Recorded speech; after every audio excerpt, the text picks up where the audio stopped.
But I do want to say thank you for the opportunity to bring the word this morning. It's always a humbling experience for me. My saliva stops working when I'm right there, so my voice might sound different, and my mouth definitely feels different. It's a weird sensation, and yeah, I'm excited, but life has humbled me a lot. I was one that needed to be humbled, if I'm being honest. My dad tends to share a lot of stories, and some of them make me look good, but a lot of them make me look human. And by that I mean he tends to show that I have a lot of errors, which I know everybody does, but he's experienced mine, and he's sharing mine with you guys. You guys don't get yours shared very often. But this morning, I thought I would share a story about my dad with you guys. Would y'all like to hear a story about my dad? I think it's only fair. Being his seed and all. So, boom. There's a joke. But you'd have had to have been here last week. If you weren't here last week, you can go back and look at the message. It's online. It is a good one until he left me hanging and I had to come up here with, all the awkwardness that I had to endure after that. But my story. I remember back when I was in junior high, or maybe I was a sophomore in high school. I can't remember. It was probably more so my sophomore year in high school. I know that I was always really good at math and science. It's always come natural to me. Is anyone else good at math and science? Is it because like a certain part of your brain functions better than the other, or maybe it's more developed, but typically you have someone that's good at math or science, or someone that's the others, which is what? Reading, literacy, all of that stuff. So I'm functionally illiterate. I can read enough to get by, but I definitely prefer math and science. It's always interested me, and I've always been in the top of my classes when it comes to math. I know this is a weird flex, but in 7th grade, that's middle school, I finished second in the whole grade in the city of Springdale for the end-of-year math tournament. I don't know if they still do it, but I got second place out of all of 7th grade. And you would think that's really good, right? But the blonde-headed girl that beat me, I can't get her face out of my head still to this day. I'm just super competitive. I hate losing almost as much as I love winning, and coming in second is losing. I was the first loser. It's hard for me to handle. I don't like that.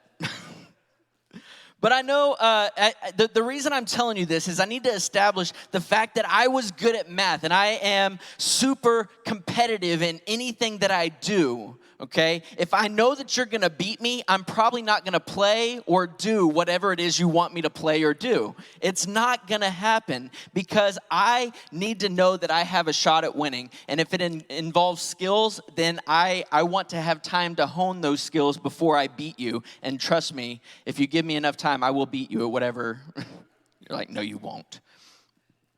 But I was always in the advanced math classes. Anyone on the advanced math track? Oh, some of y'all are old. I should look over here. Are you guys on the advanced math track? No? Cool. You guys are probably literacy people. Jesse is definitely on the advanced everything path. He is above. I wouldn't challenge him to an academic decathlon or anything like that. He would destroy me. But yes.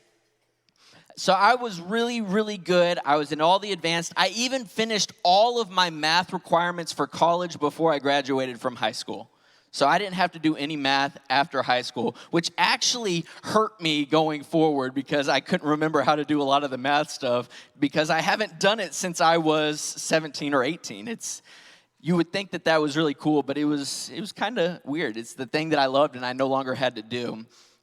You wouldn't understand, but being a pastor, you don't have to use a lot of math, and the math that you do use is not the type that I enjoy doing. I like solving puzzles. I like solving hard equations, stuff like that. Now, my dad, on the other hand, people say that we're a lot alike in certain ways. This was not one of those ways, okay? He was never great at math, and he tended to remind me and Heather of that often as we grew up. Whenever we'd ask for help with homework, he's like, okay, you're past third grade, I'm done. I can't go there with you. But he never saw how being able to solve for X would help him from the pulpit. It's like, there's X number of people out there. How can we solve for that? We'll take Y. And no, he never saw that, and it didn't really play a big part in what he chose to do with his life or what he was called to do with his life. But back to the story, okay? I was in junior high, or maybe I was a sophomore. I don't remember. I had gotten in trouble at home, okay? Do we have a lot of people that get in trouble a lot? Just me? I got in trouble a lot, okay? So this wasn't a rare occurrence that I was in trouble at home.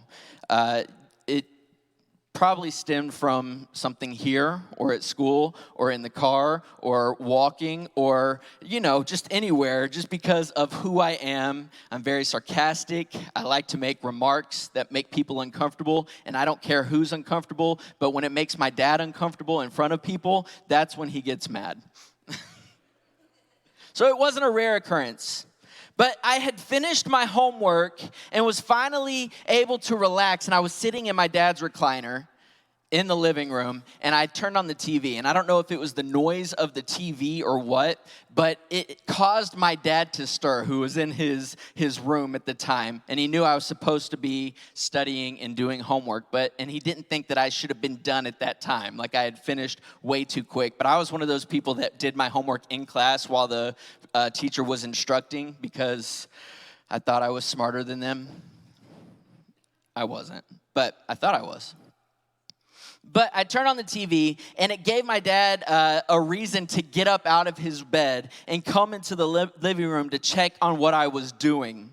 So he came into the living room. He looked at me for like 10 seconds. You know, that awkward. I